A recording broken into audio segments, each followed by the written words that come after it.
exiting the huddle. That's on me. I've got to remind the guys we're out of timeouts. I didn't say that, and so Steph wasn't aware.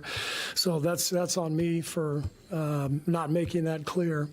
And then on that play, we had all 4 of the other guys running to the other end, and they hit Steph in the backcourt. We didn't have a trail man, so we got to handle the pressure better. Late game, take care of the ball, but the timeout is 100% on me. And is it a little stunning for everybody to have that happen, give up a point, then lose possession of the ball, give up a 3? What was just kind of the conversation? What was the mood as this is happening? All of a sudden, it's a 1-point game. You're just moving on to the next play. I mean, there's no time to be angry or frustrated. You just have to. You just got to keep going, and our guys did that. We made a couple of incredible stops down the stretch. Got a couple key rebounds. We had a chance to really break it open there in the final minute, but for that play and the turnover in transition. So give them credit. Sacramento really hung in there, but our guys closed it out with a stop at the end, and we're where we need to be. You guys kind of doubled Fox late on that last possession. Were you okay with the look that Barnes got, and just what's your mindset as you're kind of watching that shot go up? We wanted to get the ball out of Fox's hands and try to get back to wherever the shooter was going to be. And in that case, it was Harrison. And he got a good look. It kind of reminded me of the Wiggs look in Game 1. These games are coming down to the wire, and you just got to, really finish possessions and try to give yourself the best chance. And then sometimes it's just, does the ball go in or not?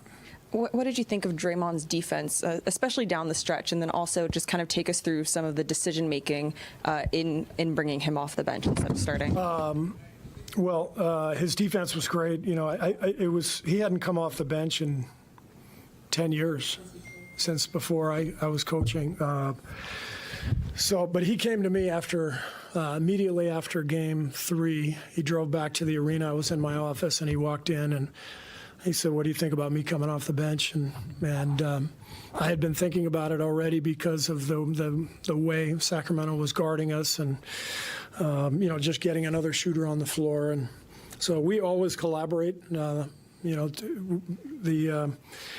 The decisions we make are collaborative with our key players, and so that was a collaboration. But Draymond offered it, and this is how we've approached a lot of playoff games. Steph has come off the bench, I think 4 games against Denver last year. Wiggs came off the bench Game 1.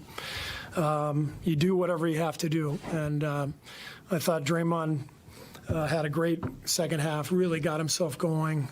Defensively, he was fantastic, and only had 1 turnover. Again, huge key for us, taking care of the ball, and we did that. And we eventually got back to that 2 big lineup with Draymond and Loon, and they did a great job together.